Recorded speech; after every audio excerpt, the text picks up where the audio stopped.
Thank you for joining us today. First, I would like to thank the members of Universal Health Day of Cleveland that have worked hard in order to make this roundtable panel possible. UHA Cleveland is an organization of undergraduate students at Case Western Reserve University that aims to address various aspects of healthcare access and health literacy.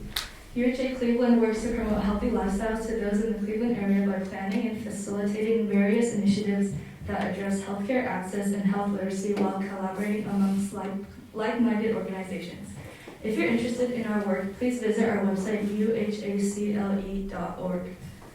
So today's roundtable panel aims to educate and spark conversations regarding the presence of medical mistrust in the Cleveland area, the impact the media holds on this mistrust, and how healthcare is and can be improving in order to alleviate medical mistrust.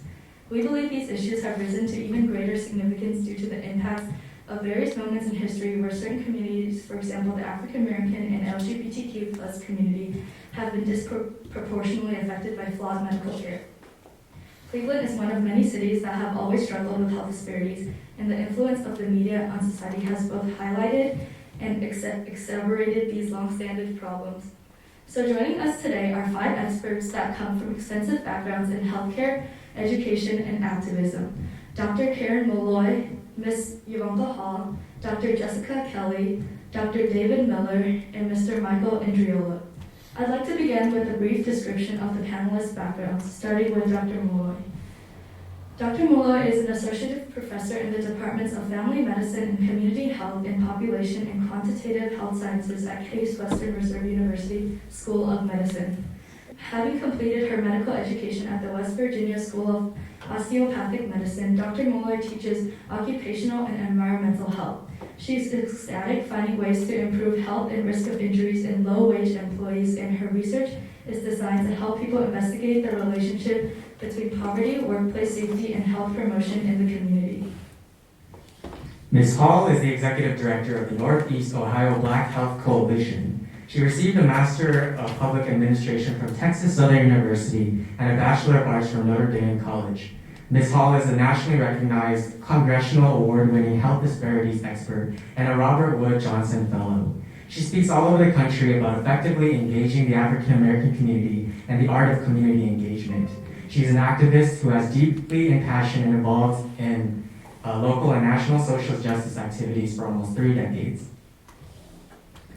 Dr. Kelley is an associate professor in the sociology department at Case Western Reserve University, receiving her PhD at Purdue University, and is fervent in studying the cases and consequences of health disparities over the life course, particularly those related to race, socioeconomic status, and disability.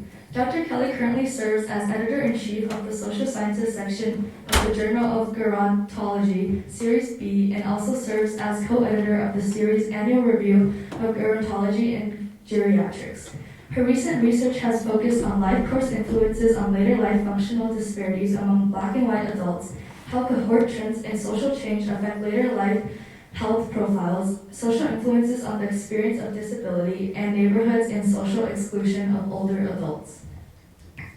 Dr. Miller is an associate professor and associate dean for academic affairs at the Mandel School of Applied Social Sciences at Case Western Reserve University. He also serves as the director of the International Education Program and chair of the upcoming Master of Social Work program. Dr. Miller's current research focus is on the health status of African American males. Specifically, he is currently investigating the awareness and knowledge of African American males regarding prostate cancer and the effects of chronic stress on adolescents and young adults. He not only has an outstanding history of leadership in university and community, but he has a deep commitment to the school's educational mission. And finally, Mr. Indriolo is a multimedia reporter and visual journalist in Northeast Ohio with 2 bachelor degrees from Kent State University, journalism and digital media production. His work focuses on unrest, public policy, and injustice, and his latest work includes reporting on health equity for the land. Through utilizing journalism as an outlet, Mr. Indriolo hopes to explore what the American dream means to communities and individuals alike by reporting on cultural, social, and political movements. So on behalf of UHA and Case Western Reserve University, I would like to thank the speakers for their time and insight into these important issues. I would also like to thank the community members who are here at our event. Under the broader topic of breaking down the medical mistrust barrier, today's panel will focus on a couple main subtopics in the following order. a brief history behind the buildup of mistrust, the role of the media, some optimism regarding how healthcare is improving, and finally steps to take to further mitigate medical distrust. Although there is much to be said, we would like for each topical segment to be limited to about 20 to 25 minutes. And lastly, before we begin our panel, I would like to offer the audience the opportunity to join in on the conversations throughout the event whenever they have anything to add or even pose further questions. Again, we want to promote conversations between everyone in this room, being cognizant and respectful of each other's point of view. Also, please help yourself to the food catered by BB Bob at this time if you haven't done so already. Without further delay, let's begin. All right, so we're going to move into our first topic. We are all aware that medical mistrust and misinformation exists as a prominent part of society today. Ms. Hall, since you've been an advocate and talked about similar topics in the past roundtable regarding vaccines, we would like for you to start us off with the following question. Why might people not trust medical care, and how have different communities such as the African Americans, LGBTQ+, women, people of lower color, been affected by such mistrust? More specifically, how has history, such as like the Tuskegee study, Reagan's presidency regarding the AIDS epidemic, or whatever else relates, played a part in that mistrust? So if we're going to talk about mistrust, I think for the African American community, we have to go back to, is this on? Yeah. We have to go back, you can hear me. Yes. I gotta see. We have to talk about the fact that how we got here. And so the biggest mistrust is the fact that people were enslaved and brought here, forced here, to work land, and to build the infrastructure of the United States. So when we talk about the mistrust, and the first thing people want to talk about is the Tuskegee experiment, there were so far things that happened before the Tuskegee experiment, and there's still things that are happening today. And so the mistrust of the community, one of the things that we talk about when I'm out in the community with the African American talking about the experience is that trust takes time. And so for the African American community, because of the level of mistrust, it's going to take a long time in order for them to trust systems. Because you have to remember that the things that brought us here, the force, I don't look the way I look because it was voluntary. Like when I run my DNA sample, it says that I'm African, that I'm Native American, that I'm British, and that I'm Italian. And that didn't come from Africa. And so we have to understand the whole historical piece and how it impacts people's mistrust. Because they've done studies on other communities, particularly Holocaust survivors, and said even people who didn't experience the Holocaust actually have that whole thing around the Holocaust interwoven into their DNA. So all of the things that happened to their ancestors is part of their experience too, even though they never experienced it themselves. And so for African Americans, it would be very much the same way. And so that is what leads us where we are today when we're talking about mistrust and distrust of systems. In that regard, any audience members or other panelists can feel free to jump in that topic if you feel. If you haven't read, if you have not read Isabella Wilkinson's book, The Cast, there's a pretty telling chapter in there in which she describes from a historical perspective that medical experiments on blacks were so heinous that when Nazi Germany was looking at ways to control the Jewish population and others there, they looked and said basically, no, we don't want to do what you are doing in the United States. Now I'm paraphrasing that, but that is a historical fact. So the mistrust, runs so deep back to one of the most heinous regimes that have ever lived or operated on this planet, said no to the treatment from a medical standpoint of this country toward blacks.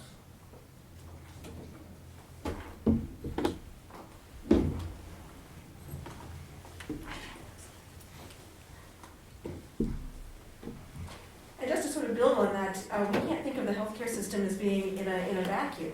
Why do people distrust the healthcare system? We're talking about a structural racist system where all the institutions that have been run by whites have lied, have taken away, have deprived, have tortured. And so in some sense, asking why African Americans would not trust healthcare outside of the context of all of the other reasons they don't really have reason to trust those in power. And so we often sort of divorce those, but they need to be thought of as one larger systemic problem rather than one single isolated problem. So, and I think that that obviously goes to other marginalized populations, the LGBTQ community, obviously Native Americans, the genocide that was presented upon them, and all of the policies that were there, and we still have many of the same policies in place, and so it's not surprising that people are distrustful of some institutions, and so understanding that history is really important to I'll be there. Yeah, and as far as understanding history too, I think it pays dividends to understand the history of Cleveland locally too. I mean, I was doing some research on health equity as I was starting to cover this beat, and one of the things that I was looking at is how neighborhoods in Cleveland and urban development back in the '60s kind of forced black communities to kind of go to the city's neglected areas and stuff like that. And I've heard from a lot of sources too in black communities in Cleveland talking about how the opportunity corridor, for example, it's like a road that makes it so that people don't have to go into these communities. And it's just in Cleveland locally, it's like what she said. Race. It's not in a vacuum. It's in so many other aspects of our society, not only just nationally but also here locally too.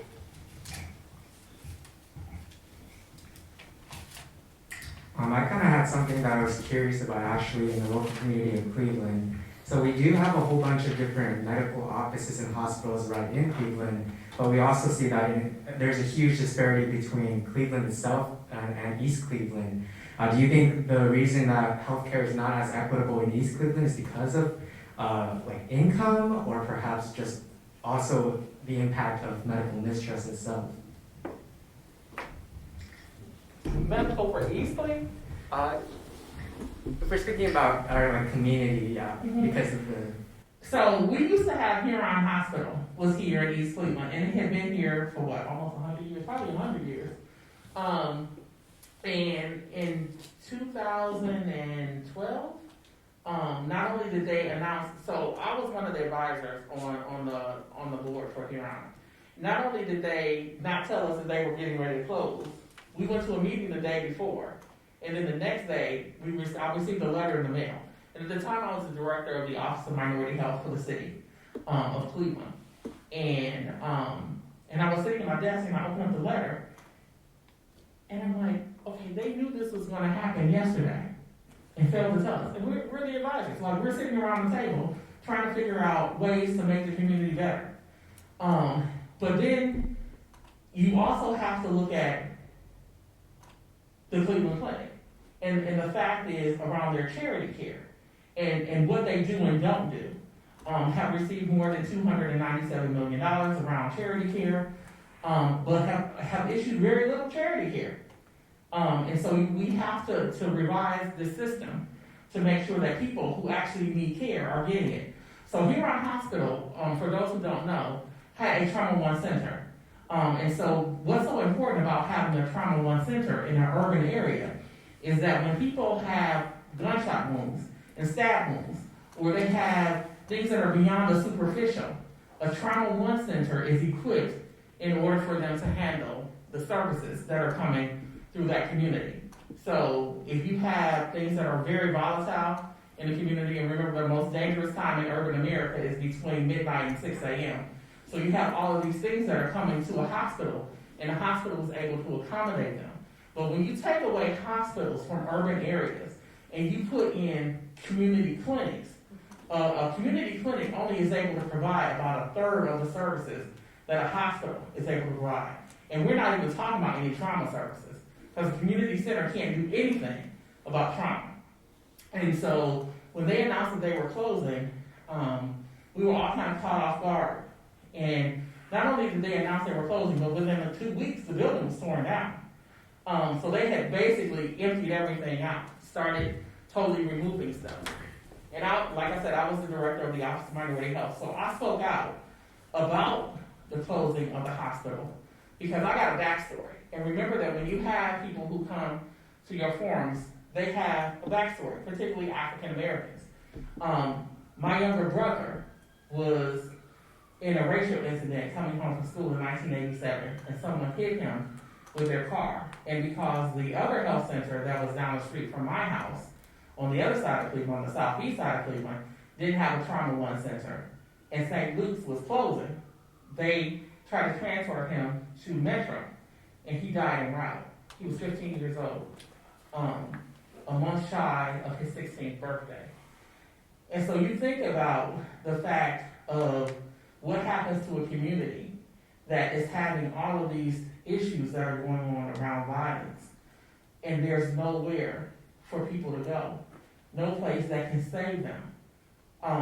If you want to talk about racism and the impact of racism, I mean, you don't have to go any further than that. When you remove trauma 1 centers from communities that are bleeding, and you put a Band-Aid approach to it, you have left those communities to die. And so do they trust you? Oh no. Will they trust you again? No. And so I walked into a meeting and I spoke out about Huron Hospital's closing, and I was fired from my job as a director of the Office of Minority Health for speaking up for my community. So you know what I learned? People will hate me because I tell the truth. People will like me because I tell the truth. But what I know from my grandmother is that the truth ain't never lied. So in whatever sessions, whatever pieces I come to in the community, I'm going to bring you the truth. And the truth is our communities are bleeding. And we have systems that insist on putting Band-Aids over bullet holes. And it's just not working. That was actually very soul-wrenching to hear. I'm so sorry about that, about the whole incident. And we do get a better clarity of what's going on based on what Ms. Hall just said. Would anybody else would like to add on that? I just want to say, I do recall that situation when they closed Huron Hospital, and individuals that the bullet holes had to be transported either to Hillcrest, which is in Mayfield Village or Mayfield Heights, getting incorrect, or Metro. And for those in here that know, time is of the essence for the stab wound or gunshot. So now we have a trauma 1 at University Hospital, which was a lot of drama with that coming up. But the fact is, just from a health standpoint in trust, if you're at East Cleveland or south of Carnegie, from about 105 up to the 55th, if you don't have health insurance, you might as well be stuck on some volcanic island in the middle of you pick an ocean. You have some of the best hospitals in the world here in Cuyahoga County. Yet, if you do not have health insurance, you might as well be on that volcanic island, you pick an ocean. And you wonder why folks don't trust when the community has a resource that is sucked away that provides health care, but also provides jobs, also provides stability. So it's more than just a hospital being ripped out of a community. It's a vibrancy, it's an employment opportunity, it's a sense of pride, it's a symbol of stability that has been taken away.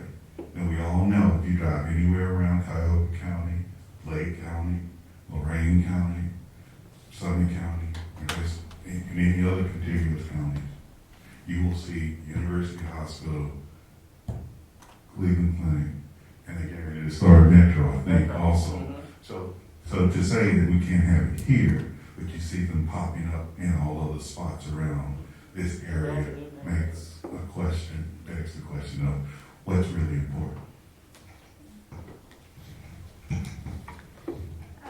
And I think that one of the issues is that we do have these huge institutions surrounded by very poor communities that I don't think historically have served those communities well. And the fact that the infant mortality rate for African American babies, is 7 or 8 or 9 times what it is for white babies in Kelley County and Cleveland, and that is not necessarily due to class, because it occurs among middle class Black women.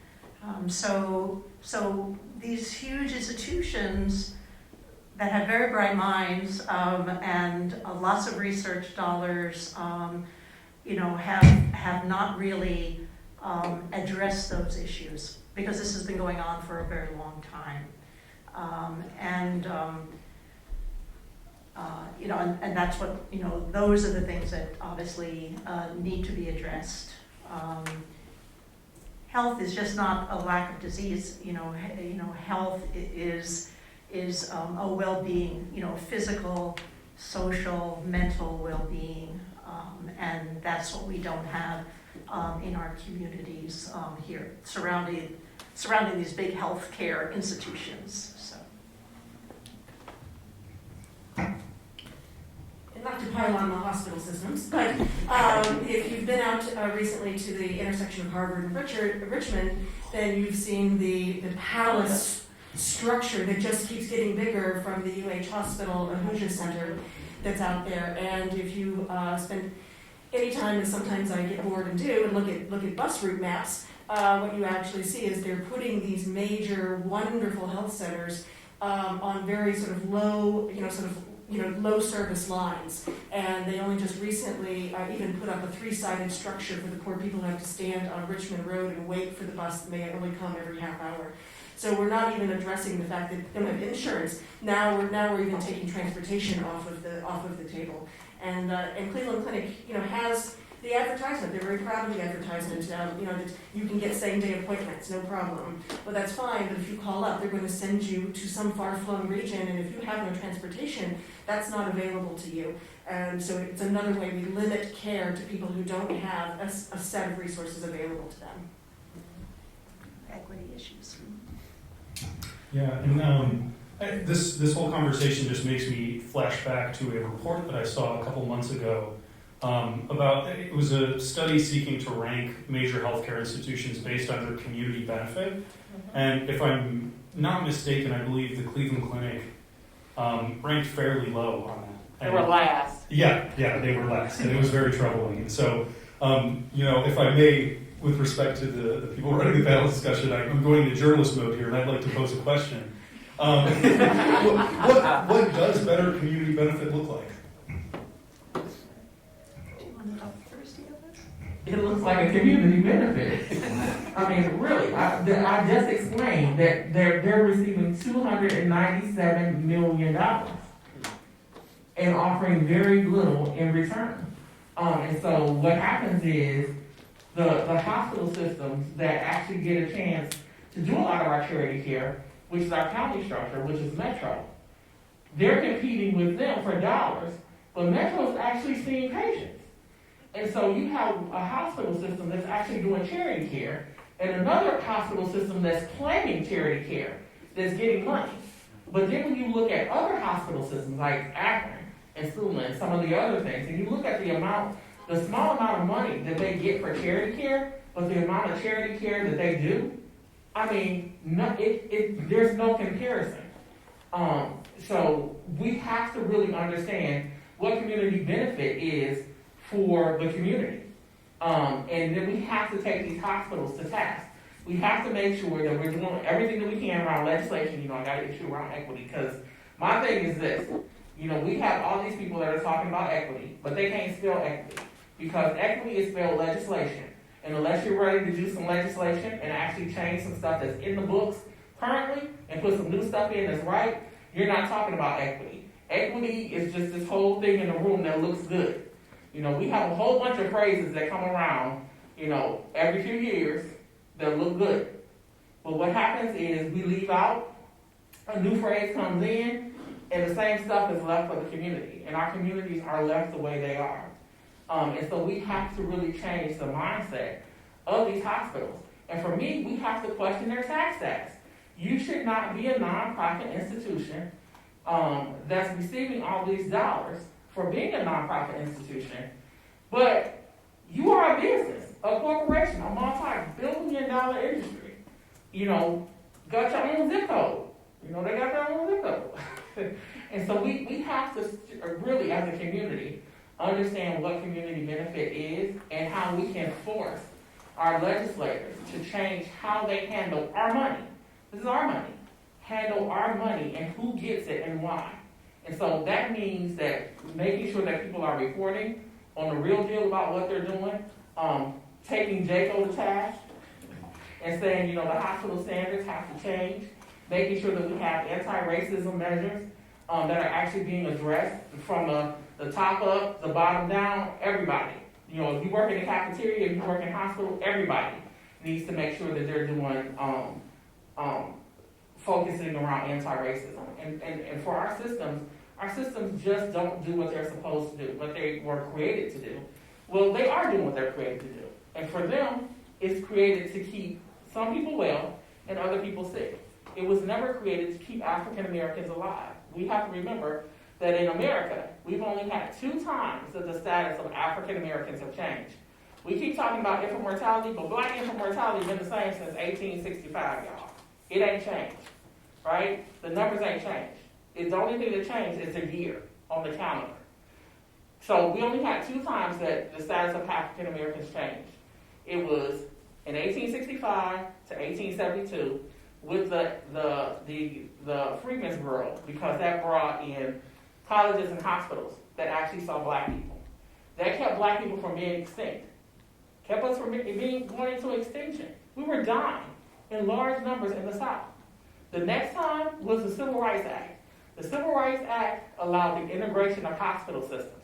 That integration of hospital systems allowed us to live because it also brought with it community health centers.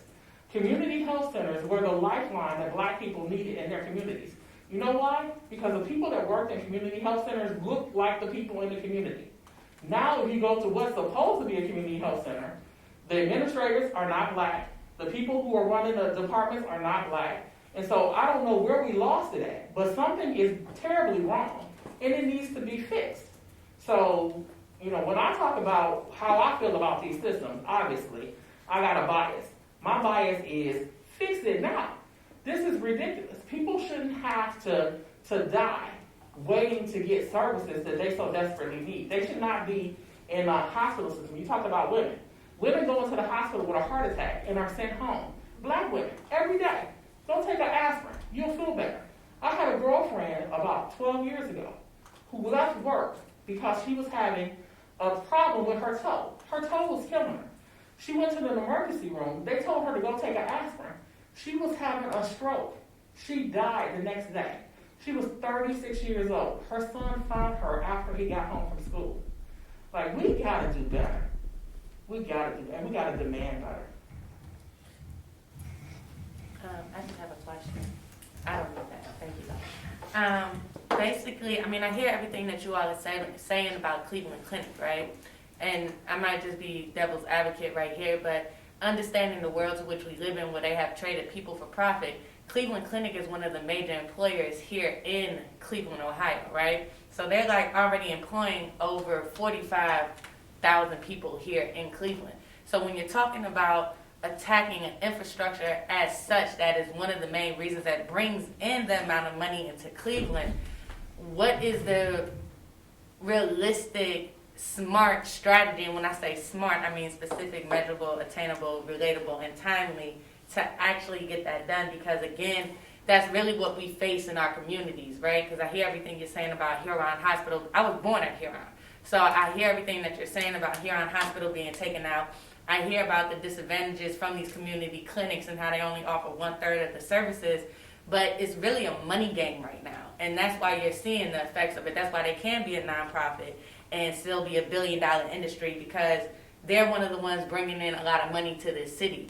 So when you're looking at that, right, when you're seeing that it's a money issue, how do you actually attack that and move to a new strategy that will benefit the community?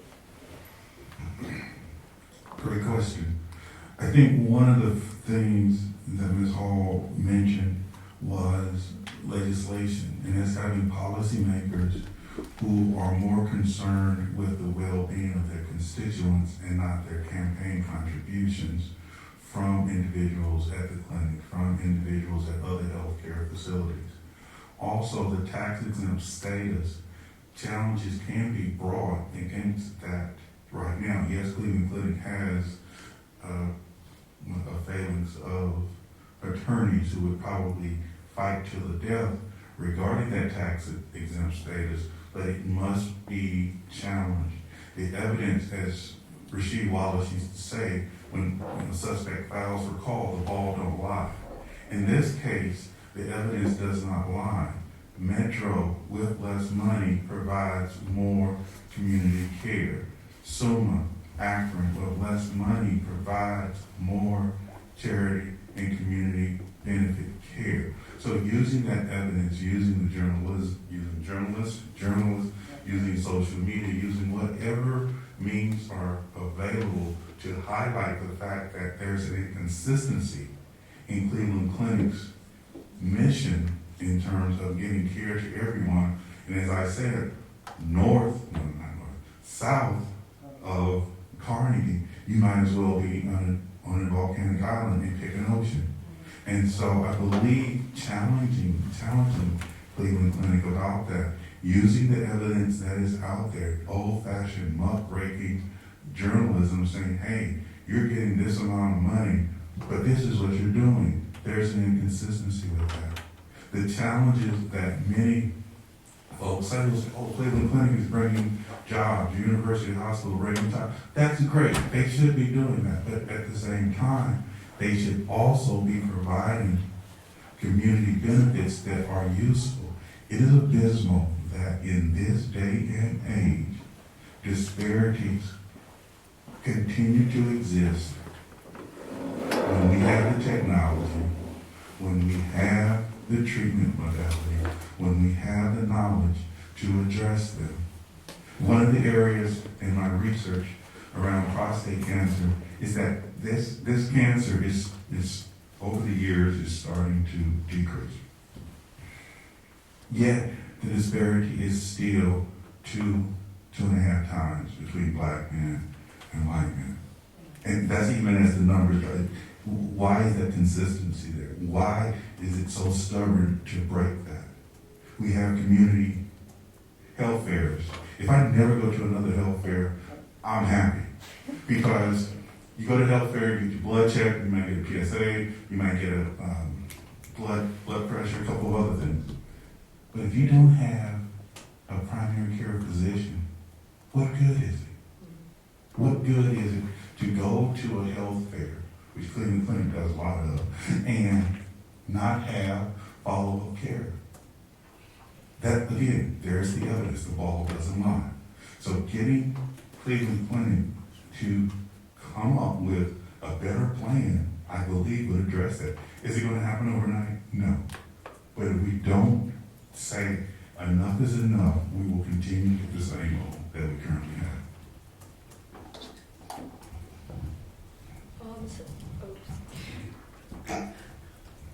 So I know that. Okay, sorry. I know that you brought up social media, and Dr. Kelley mentioned advertisements earlier, and Mr. Indriolo did talk about digital reports in the media and stuff like that.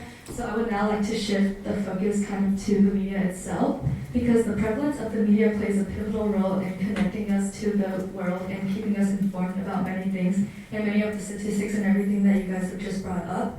And while the media does help in bringing about facts and information of the world in front of our eyes, it can also spread false or deceptive information. Our primary concentration here is discussing how different media platforms such as news channels, newspapers, social media, and TV influence different demographics' opinions regarding medical mistrust.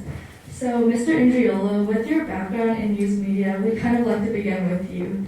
My question is, what are the advantages and disadvantages of spreading information via media platforms? And if possible, we'd like you to tie this into the ease of spreading information and the censorship or lack thereof of misinformation on public media platforms affecting people's opinions.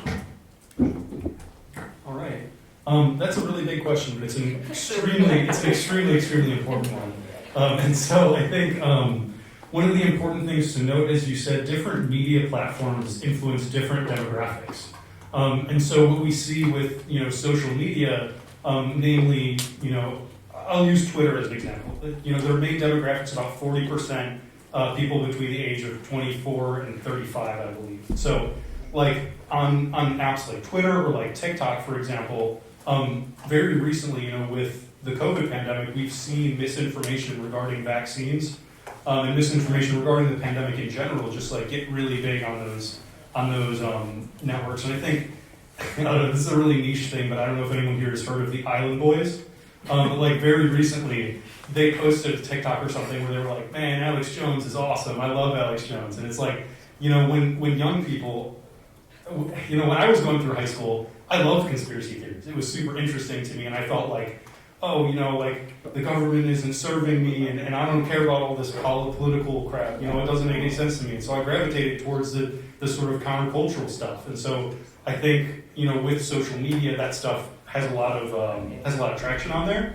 And then also, as far as like more mainstream media sources like TV news, for example, I know last year, I don't know if it's still this way, but Tucker Carlson was one of the most popular or the most watched TV news program.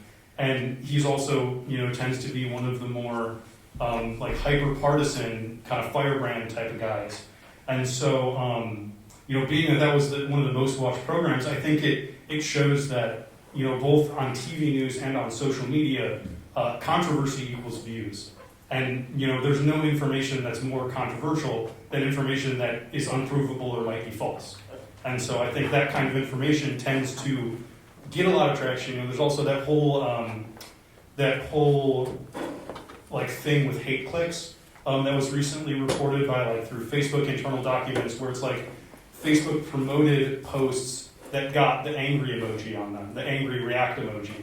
And so I think a lot of people, businesses, news organizations, social media organizations, all are like, oh, we can, kind of get more people on our platform if we make them angry, and they're going to click on things that get an emotional response from them. So I think, sorry to ramble a bit, but I think that's kind of how this has all sort of tied into the spreading of misinformation, what's made that almost profitable for a lot of people.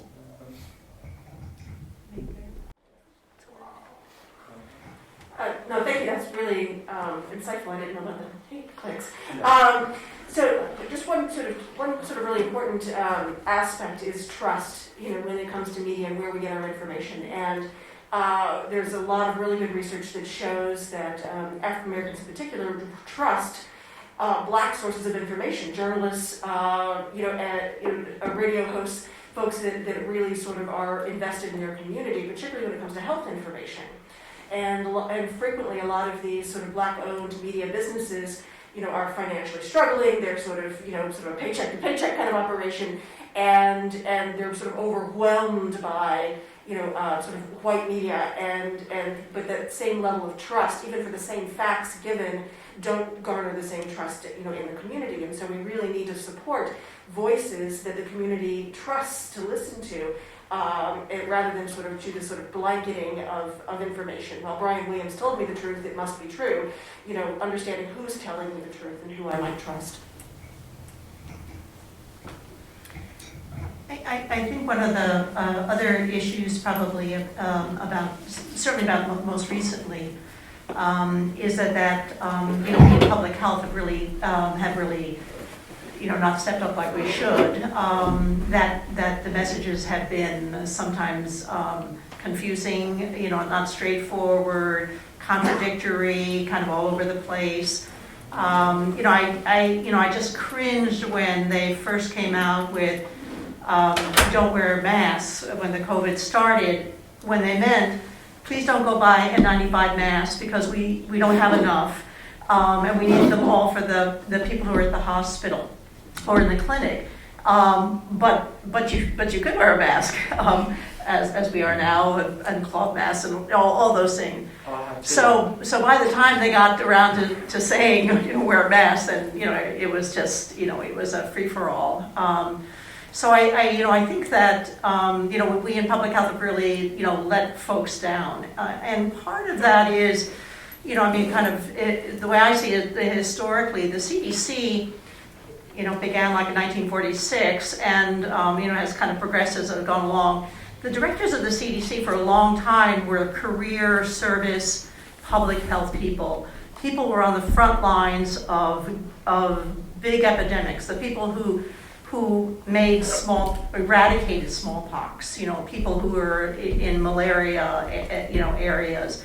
And after a while, I think maybe it was the 80s or 90s or so, it got to be more of the CDC director always served at the leisure, or whatever you call it, of the president, but it was never really like a political appointment as it is now. It's a political appointment that's not confirmed by the Senate at all. So I sometimes see that as a problem, and it really became a problem under the last administration, and the message of the CDC were often interfered with by the White House and things. So I think that's been really difficult. So I think we've really, us in public health have really, failed the public on the straightforward messages that need to be there and things. The other thing is that, always when we talk about trust and things is that, that folks in general, patients, people in lots of communities certainly might have been wary of the motives or the methods of either medical research or medical things that need to be done, such as in epidemics and things. But we really need to partner with folks. We really need to get to understand. When you were talking about kind of what's community benefit, unless we talk to folks and really understand what it is that they need, because different communities do need different things, and be able to work together so that that we're not conducting something on them, but we're conducting with them. So I think that's part of that what needs to be done, and that unfortunately takes lots of time, and oftentimes people are not willing to spend that time to do that, to be invested within communities. I think for organizations like the Northeast Ohio Black Health Coalition, one of the things that we looked at early on is we knew that the community listened to the things that we say. And so, when we saw this misinformation, particularly around COVID, it was how do we get them the right message? How do we make sure that our messaging is right? So I went to social media, to our Facebook platform, to try to put messages that the community would see. So one of our messages says, take the shot, and it has a basketball rim in the background, and it says, this shot, and it has a needle, because I understand the whole thing around sports. But the funny part about it, the strange part about it, and I don't even think it's strange, is that Facebook prevented us from boosting any of our stuff. So they stopped us from boosting our media pieces that we put out, particularly for the African American community. Now, I've seen all kinds of stuff that is false on Facebook. So I'm trying to boost a message that is a positive message to reach my community. And now Facebook has blocked our account.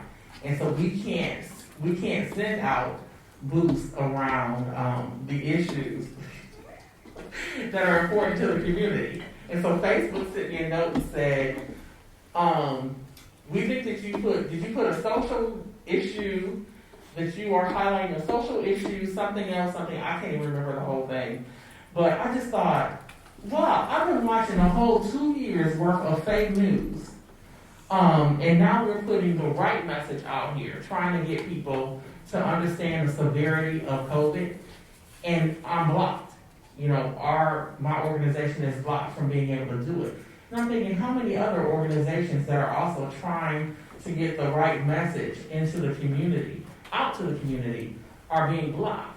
But then we have all these other messages that are very unchecked and unfiltered that are allowed to come through. We see them every day. Stuff that makes absolutely no sense. And you're reading it and going, okay, that actually got through a filter? Like, who's reading this? You know, if this got through and the stuff that I'm talking about didn't. And so for us, we know that Facebook, billboards for our community, bus stop ads, those things work. And so what we did was we invested dollars in running billboard campaigns around no smoking, around menthol. We also have the Vax Up Against COVID. We have a campaign called The Ups, Mask Up, Back Up, Wash Up, Roll Up. It's the right thing to do. And so trying to get the message out to the community in the avenues that we can, that are affordable for us. Because a lot of small organizations don't have the budgets in order for them to do the marketing piece. So they're like, oh, well, somebody else will do it. And so for me, I looked at it and said, nobody else has done it. You know, we look at the pieces that have been coming out, and there's very few that are targeted specifically towards communities of color. Like, they put out one message and they think that all of a sudden everybody's supposed to embrace it. And it's not, we don't embrace the same messages in the same way. We have to get people in different ways, like TikTok for younger folks, Facebook, Instagram, you know, all of those, we have to make sure that we're using them, but we're using them in a way to reach that audience that we want. And so I think that that's vitally important to us as we're looking at how do we get the message and how do we utilize media in order for people to get the right message.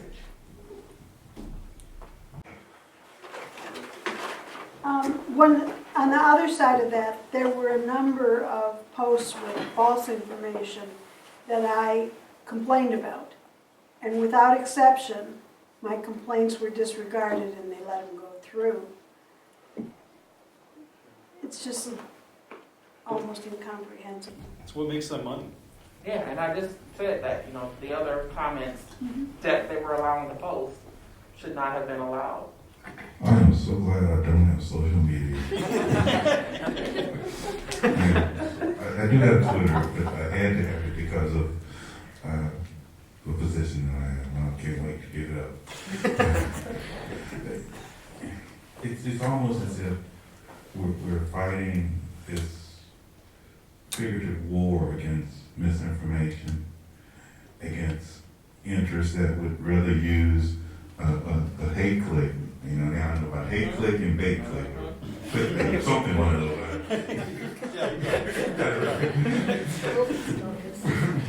But being able to discern what information is appropriate or which is correct, and what you described would be something I totally go with.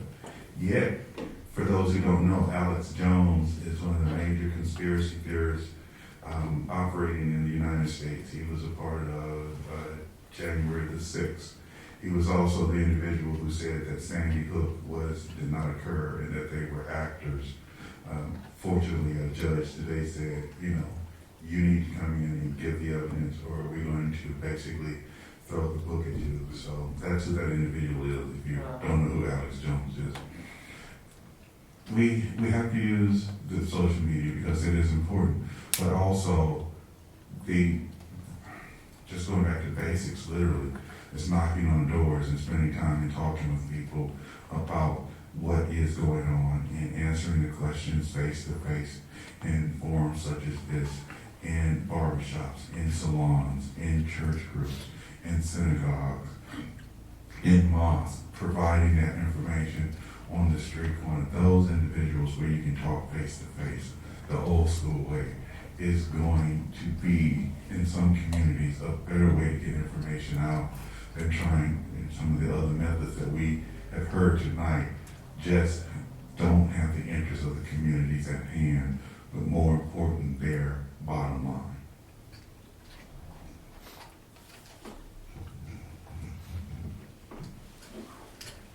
Yeah, and I think another, really important conversation in this vein is about the difference between mistrust and distrust. Like distrust, from my understanding, it's a very academic little tiny thing, but it's a really important thing because it's like, distrust from, what I have read is that instinctive distrust of authority, of anyone that tells you anything that of the CDC, for example, just an instinctive disregard of anything they say. Whereas mistrust is a healthy part of a functioning democracy. I, as a journalist, there's that old adage of, hold truth to power. Essentially, my profession is mistrusting people in power and trying to discern, what is true and what is false in what they say.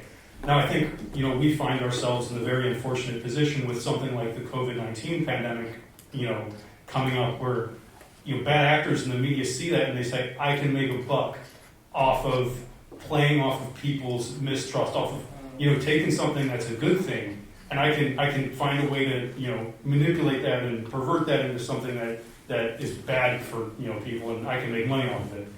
And, it's a really tough nut to crack because there's so much nuance in that, right? It's like, how do you talk to people who, might believe in some conspiracy theories, and how do you tell them that, like, hey, it's good that you don't always trust what you're told from authority, but also this other thing isn't right either. So it's like it's really complex, and I mean I don't have the answers to it, but I think talking about it in a setting like this with community leaders and people who are in this field, I think is a great way to start. Thank you, and the role of the journalism is incredibly important. To really, as you say, truth to power. One sort of challenge, I think, is that we've put on journalists quite a bit of responsibility to translate a lot of medical knowledge quickly and easily at an 8th grade level, and so in some sense, one of the things that I got a little bit frustrated with, that I have been through the pandemic is sort of referring to communities of color and having all these underlying conditions. And while that's true, I think the translation of the science there needed to be a little bit more unpacked because that sounded very scary. It sounded very, there seemed to be a lot of disparity around that. Well, these people are already weaker. Well, what does that mean? And so I really wish there had been a little more with more of a connection between health professionals and journalism to really help people understand that this is accumulated stress. This is discrimination. This is working hard jobs and not having enough resources at the end of the month, and this is wearing bodies down, and this is why, and that would have been a nice opening to that kind of conversation, but it was so difficult. The journalists had a very hard time, or just a hard job. It was just trying to take a lot of med school and make it accessible. So, thank you. Yeah, no, you're absolutely right on that. I forgot my train of thought, but yeah, no, I think you saw the decimation of newsrooms. We saw it here with the Plain Dealer and stuff, and it's like more and more you have 3 reporters and they have to cover 5 beats apiece, and so it's like they can't be an expert in any of those things. It's so unfortunate. I think it would be super awesome if we could see a return to the kind of specialization where reporters could actually do justice to something as complex as the medical medicine stuff. Like, yeah, it's a really unfortunate situation. Yeah, and I think it's not only the complexity, but the rapid change. In other words, oftentimes, things were said, and it was like, well, this is that absolute conclusion, and then that's it. But no, that was just like the beginning of science of what we know. And now that we've done more research, now we know more, and that's a very complex thing to report on, and being able to do that is I think has been difficult.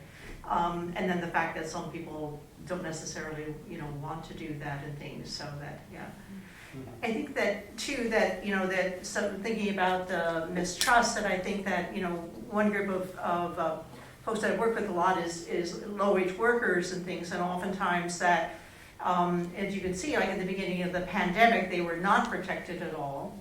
And then now all of a sudden, then now you have mandates for jobs to say that they should have to wear masks or that they should get the vaccine. And so there is that mistrust of like, well, you didn't protect me before. I was here working in this meatpacking plant, shoulder to shoulder with people, producing, all of the pork and beef and chicken that people want to eat, and we all got sick, and quite a few of us died. But you provided no protection for us, and in fact, we were told we were essential workers, and therefore, we couldn't stay home. But now, on the other hand, now you say that this is the way we're going to protect you. So it's that mistrust of not being protected before, as you see in many communities, and now all of a sudden,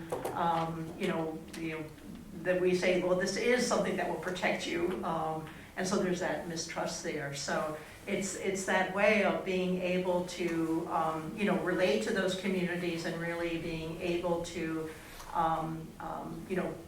provide those long conversations and understanding where people are at and truly what they need. So. All right, thank you so much for all the panelists for those insightful comments. But for the sake of time, we would like to move on to the next topic. And we would like to shift gears specifically on a more hopeful note to talk about how healthcare is improving based on what advances are seen in society today. I'd like to first open a more generalized question to the panelists. What are healthcare organizations doing today in order to diminish mistrust in communities?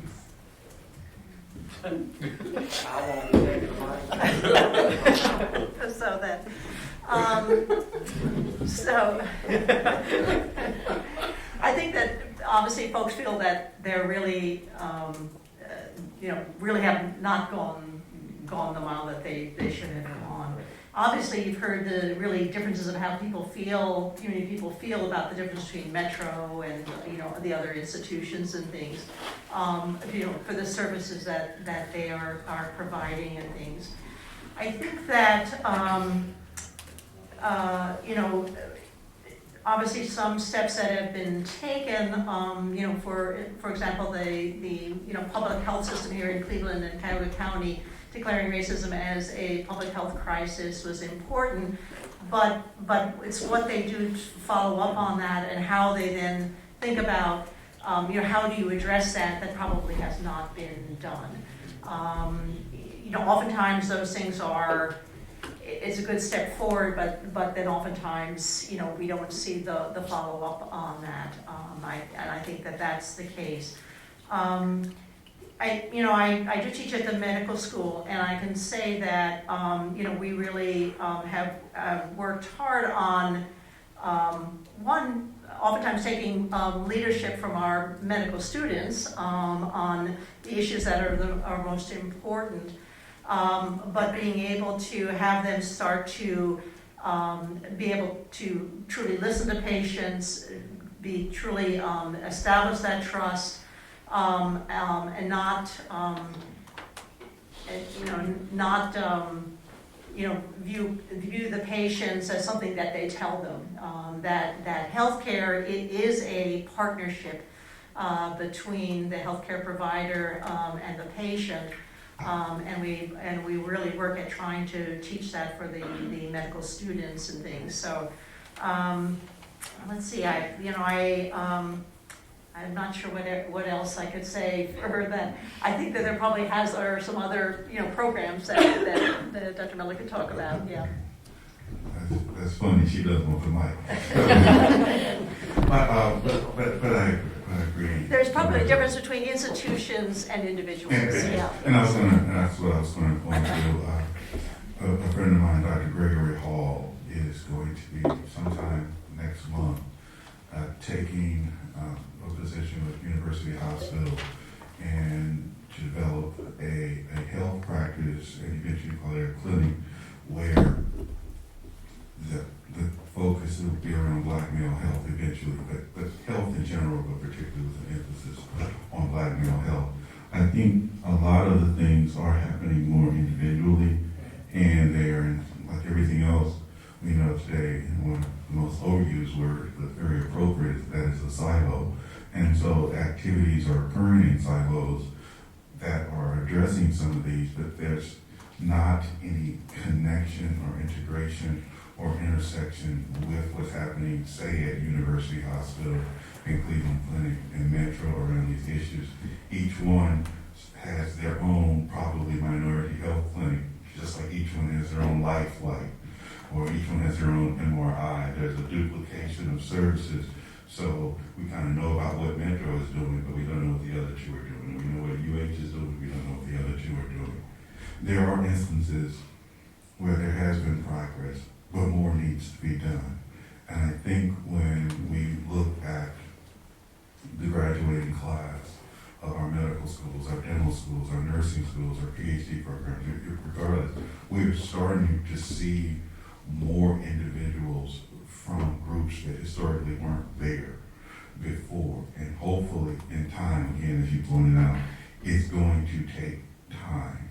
There has been progress, but more can't be made because it's just people's lives. When we get right down to it, it is the lives of people that we are trying to affect change so that we won't have this disparities.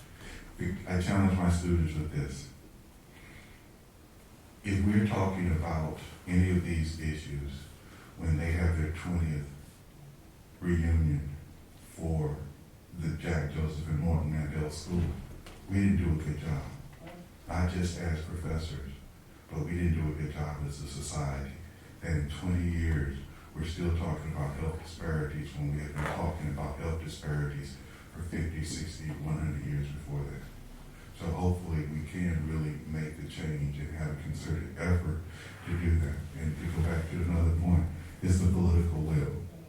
If we continue to elect individuals who give us the same milquetoast, mealy-mouthed rationale for why we can't have health care, universal health care, paid leave, a better prenatal care for all, we're going to have the same result. Malcolm said, people that don't learn from their history are doomed to repeat it, and we're clearly repeating it year after year after year.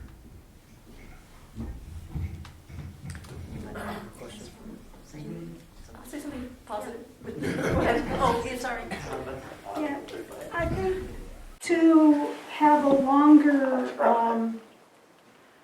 span of time that you're comparing makes it more clear that while there's a long way to go, we have made tremendous progress in the last 70, 80 years. If you look at 1940s medical school classes, they were virtually 100% white males. The University of Wisconsin, where I attended, graduated its first African American female in 1977. And at this point in time, we aren't talking about firsts anymore. And that is huge progress. It's not where we're supposed to be, but it is huge progress. In the 1970s, the mid-1970s, the percentage of females was 17% in my medical school class. We are, I don't know what the numbers are now, but they're nowhere in the 17% range. The number of minority physicians has increased tremendously.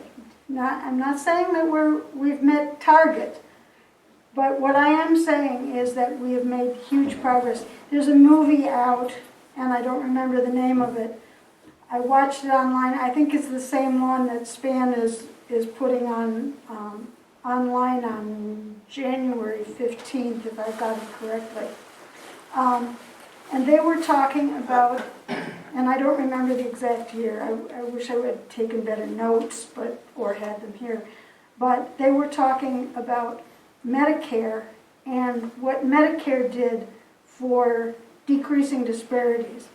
Because at the time before Medicare, they had separate hospitals for black people and for white people. Now, I don't know if that exists anywhere in the United States at this point in time, but it is not the case in Cleveland, and it's not the case anywhere in Wisconsin, I mean, unless it's some rural place that only has, mostly has white people. But hospitals are not allowed to have separate hospitals for different races. And apparently, and the point of this movie was that because of Medicare, they had to integrate in order to get the funding. They wouldn't be paid otherwise. So again, I am not saying that we're anywhere near where we're supposed to be, but the progress has been huge, and I don't like to hear people saying that we haven't made progress, because it's just not the case. Which says something horrible about where we were before. It says something absolutely horrible, but it has changed, and it has changed in my lifetime. Well, that's actually one of the positive points I was going to offer, which is the NIH and federally funded research, and one of their explicit goals for eliminating health disparities is diversification of the healthcare workforce, and efforts to make sure and that we are seeing that our healthcare professionals reflect our communities, and I think that's a sort of a major sort of positive piece. But the other one I was going to bring up is has to do with representation in studies, and that federal funding will not be released if you cannot demonstrate representation in health studies. And this may sound like we should have been doing this a long time ago, but this is actually relatively new in terms of having to justify and then holding money until that happens. And I heard over the weekend on Planet Money, they were doing something on Operation Warp Speed, and Francis Collin, who's Anthony Fauci's boss, paused the human trials of the COVID vaccines because the samples were not diverse enough. And while that's one minor thing, that was a huge sort of high stakes place where he drew a line. And so, not that we're doing a whole lot, but I think there's these hopes on the horizon, and there's visioning behind these, and scientific reporting, inclusion in studies, and recognizing that without good data, we're not even providing the best care possible. Yeah, and I would like to echo the sentiment that, the initiative I'm about to talk about is a drop in the bucket compared to the health equity issues that we face now. However, there was a vaccine communications task force that was formed in the rollout of the vaccine, and they partnered with a local marketing firm called Shark and Minnow, who sent representatives out to local neighborhoods in Cleveland and to spend time with them and try to recruit these community leaders to spread messages about how white people should get the vaccine and try to build trust at the community level. And they, brought these folks in and they gave them, loose scripts, but they said basically you can kind of say whatever you think is going to be the most effective thing. And this, speaks to, Ms. Hall had mentioned the efficacy of billboards and bus stop posters and stuff. And they, created these bus stop posters and TV commercials with community leaders trying in an effort to kind of, empower communities to get the vaccine. And I don't know, how effective that is. They don't have the results yet. Whether or not this is actually something that's doing much, that is to be seen. However, from what I've heard, the CDC has eyes on it. They're paying attention to what Clevelanders are doing. So I really appreciate your comments and things, because you're right. I mean, certainly when I went to medical school, there were some medical schools that were, I went when I was older and had kids, and and they didn't want to accept any older people, plus the fact that I was a woman. So that, obviously that has changed greatly,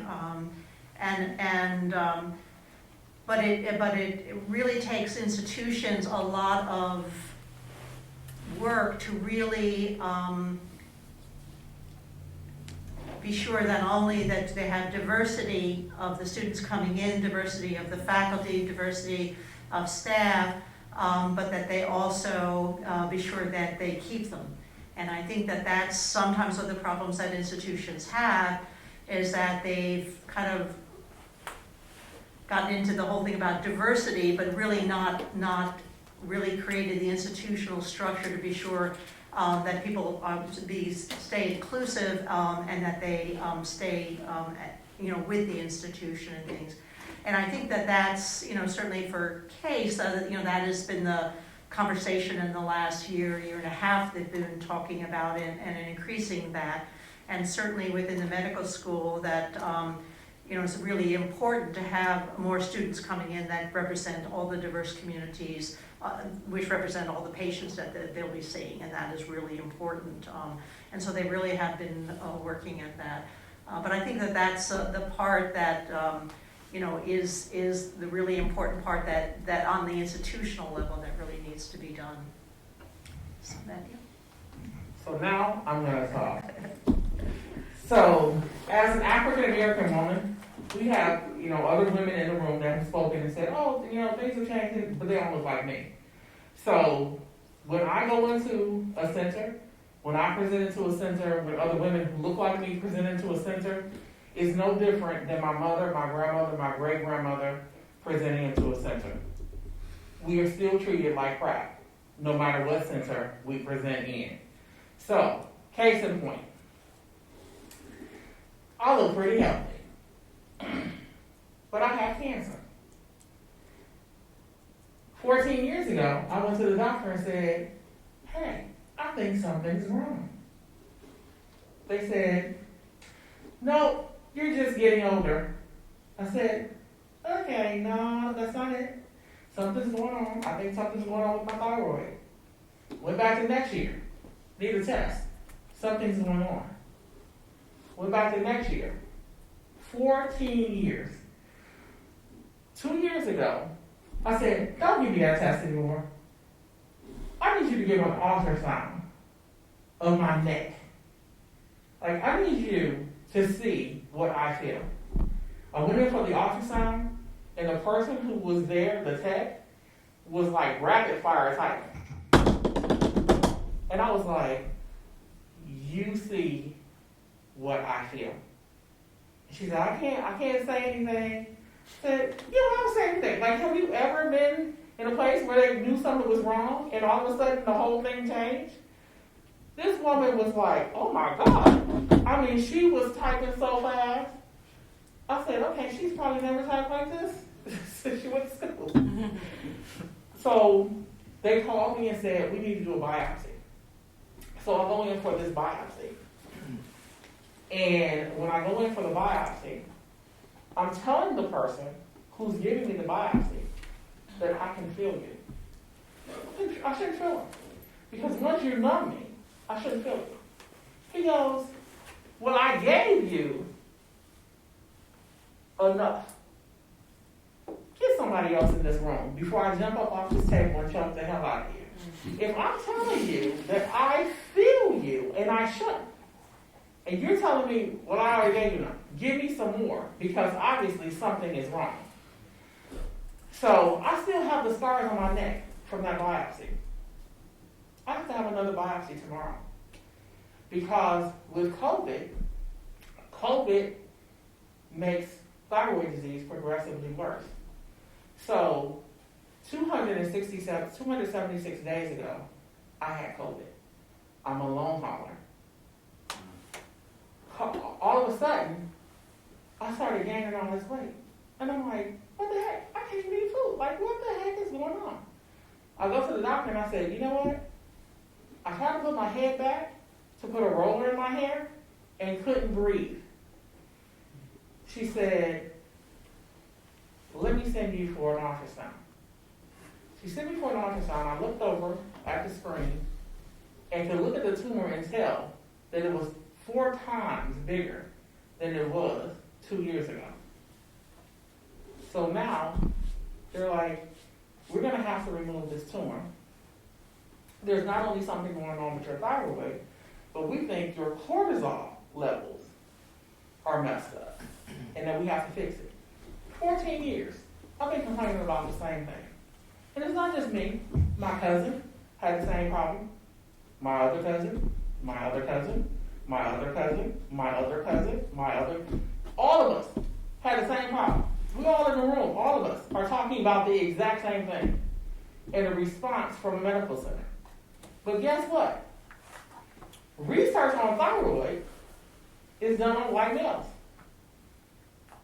not black females. So all of their measurements, all of the things they do are not from us. So now you're looking at numbers for white males and telling me my numbers are okay based off of a male.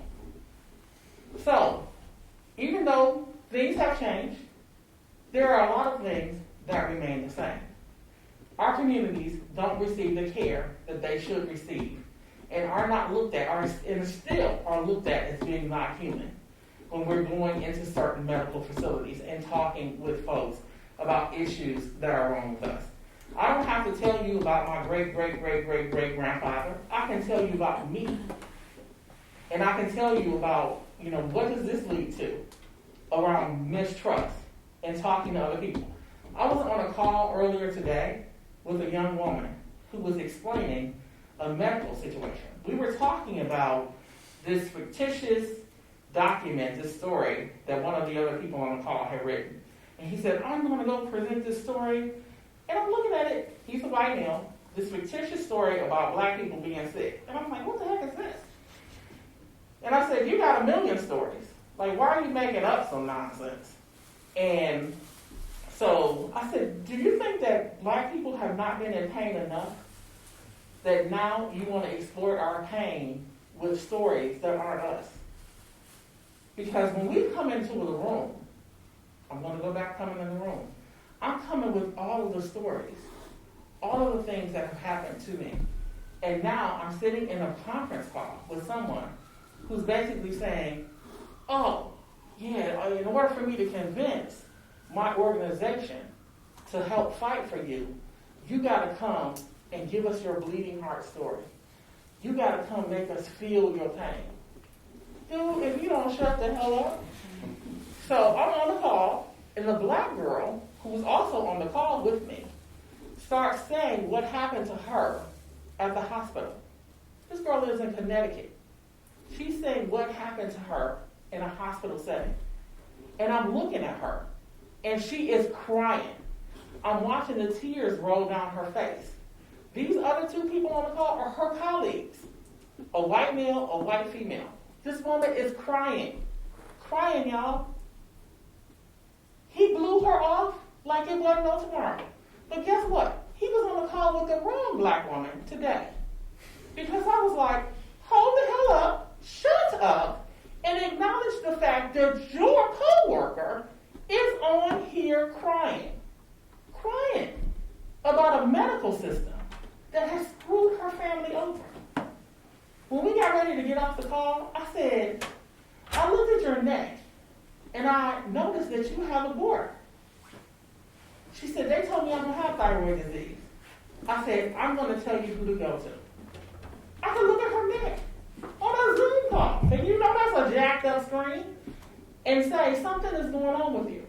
How come a doctor that's looking at her, and she's coming into their office, can't say something is going on with her? And then her colleagues, for them to just blow her off, that's white privilege. White privilege is you take my pain and exploit it for your use. But now I'm sitting in front of you crying about my pain. And you're like, yeah, I don't even want to tell stories, but I don't really care about her story. So we have to make sure that we understand a lot of things have changed in the medical field, and there are still firsts to be had in the United States. There's still a whole bunch of black people that haven't been in a whole bunch of universities here. So there's still a whole bunch of firsts that are to be happening in the United States of America.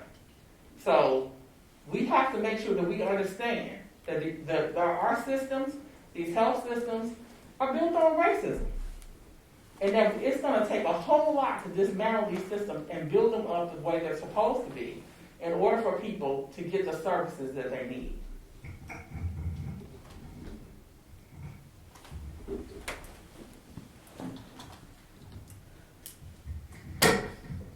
I'm incredibly sorry to hear about everything you just told us, but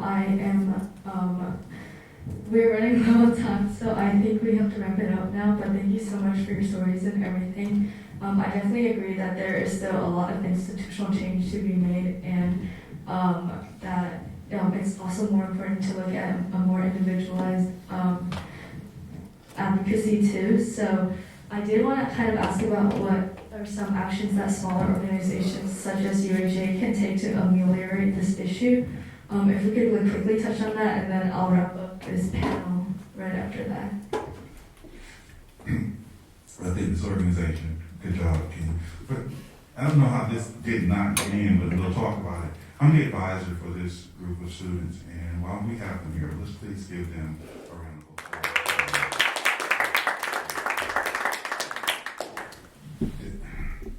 I think you all doing what you're doing today can be the start of it in educating individuals and working with others to create an environment in which no one's pain becomes someone else's gain or financial windfall.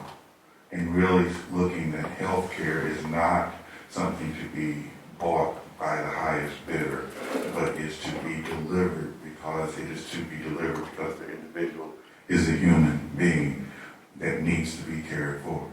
So I believe getting that message out, and it is going to take time, but we cannot give up a fight on that. I agree.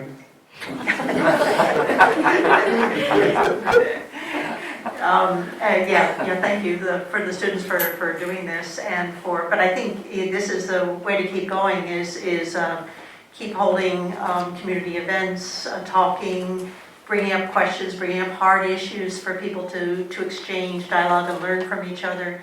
And you've done a great job of that tonight, and we all have certainly learned a great deal. So thank you.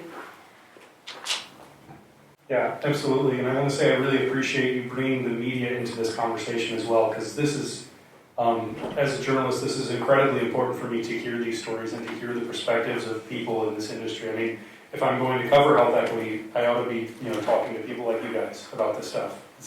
It's incredibly important. And, something that I heard recently that has stuck with me is that, people of color, especially in Cleveland and communities of color here, they're sick of the only stories coming out of their communities being when someone dies. I think we should, as journalists, as in the media, I think one of the things that we really have to prioritize is telling the stories of life. But also, holding the institutions accountable, the ones that are supposed to take care of life. So.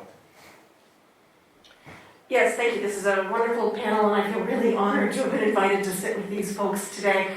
I want to make just one sort of echo remark to Ms. Hall's remarks, which we didn't really touch on, but these large institutions, they're predominantly white, they're head by white leaders, and rushing into communities to save them is the worst model ever.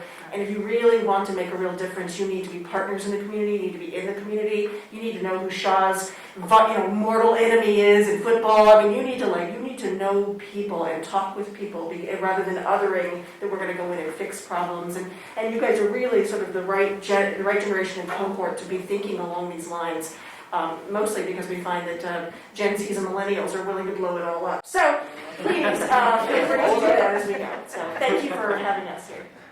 No, thank you all. This concludes our roundtable panel, but on behalf of UHA Cleveland, I'd like to thank all the panelists and community leaders and audience members for their time and insights on the important and prevalent issues that were discussed today. Obviously, this panel could probably go on for many hours, but we would also like to offer our sincere appreciation for all the extensive work and effort everyone in this room has put into aiding the diminishment of health disparities and advancing social justice over the course of their careers and their life. This panel has been recorded, and we will disseminate it in order to generate some more greater awareness. And again, if you're interested in checking out more of what UHA Cleveland does, feel free to visit our website, uhacle.org. Thank you, everyone. Again, we have food in the back if you guys want to grab some before you leave. But thank you. Thank you.